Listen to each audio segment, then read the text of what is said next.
Pendant sa vie, Christ a préparé le chemin sur lequel nous devons marcher. Il nous a laissé un exemple afin que nous vivions ses traces.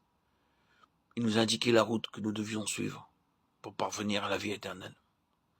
Mais ce n'était pas suffisant. Le péché et sa conséquence naturelle, la mort, nous barrait le chemin qui conduit à la vie. Ainsi Christ, ayant préparé et tracé pour nous ce sentier béni, s'abaissa lui-même jusqu'à la souffrance et la mort de la croix, abandonnant sa volonté à Dieu jusqu'à la mort. Il porta sur la croix nos péchés et notre malédiction. Le châtiment qui nous donne la paix est tombé sur lui, et c'est par ses meurtrissures que nous avons la guérison. Il donna son sang précieux, le sang d'une alliance éternelle, afin d'obtenir pour nous accès auprès de Dieu. Et maintenant Christ est notre sacrificateur, ayant offert pour nous à Dieu un sacrifice éternel. Et lorsque nous pensons à nous approcher de Dieu, à le servir, à nous offrir nous-mêmes à Dieu, alors cette pensée nous vient.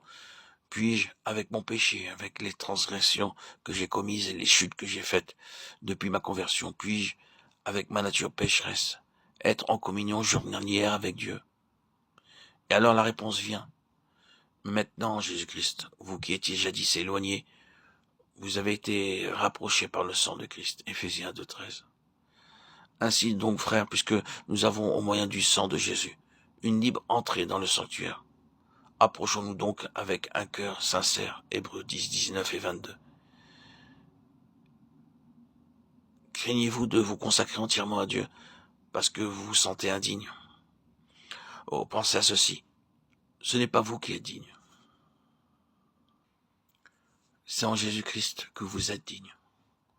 Nous lisons dans la parole de Dieu que c'est l'autel qui sanctifie l'offrande. Et nous savons que Christ n'est pas seulement le sacrificateur et la victime. L'agneau fut immolé, mais que le Christ vivant est lui-même l'autel du sacrifice. D'après la loi de Moïse, l'autel devait être sanctifié pendant 7 jours par cette aspersion de sang. Et après cela, Dieu déclare, cet autel sera saint. Tout ce qui touchera l'autel sera sanctifié. Et dans le Nouveau Testament, nous voyons que c'est l'autel qui sanctifie l'offrande. Christ est notre autel. Si vous êtes effrayé, si vous demandez, Dieu peut-il m'accepter dans ma faiblesse? Je vous répondrai, venez enfants de Dieu, ne craignez point. Appuyez-vous sur Christ, l'autel vivant, qui rend votre offrande agréable à Dieu. Reposez-vous sur lui.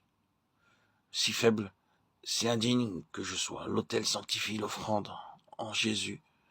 M'appuyant sur lui, je serai accepté par lui, malgré ma faiblesse, et mon offrande sera agréable à ses yeux.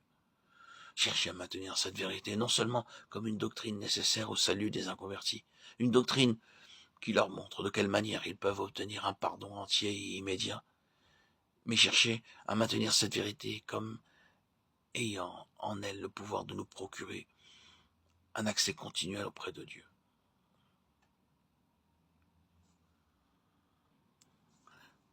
Si nous marchons dans la lumière, nous sommes mutuellement en communion, et le sang de Jésus-Christ, son Fils, nous purifie de tout péché.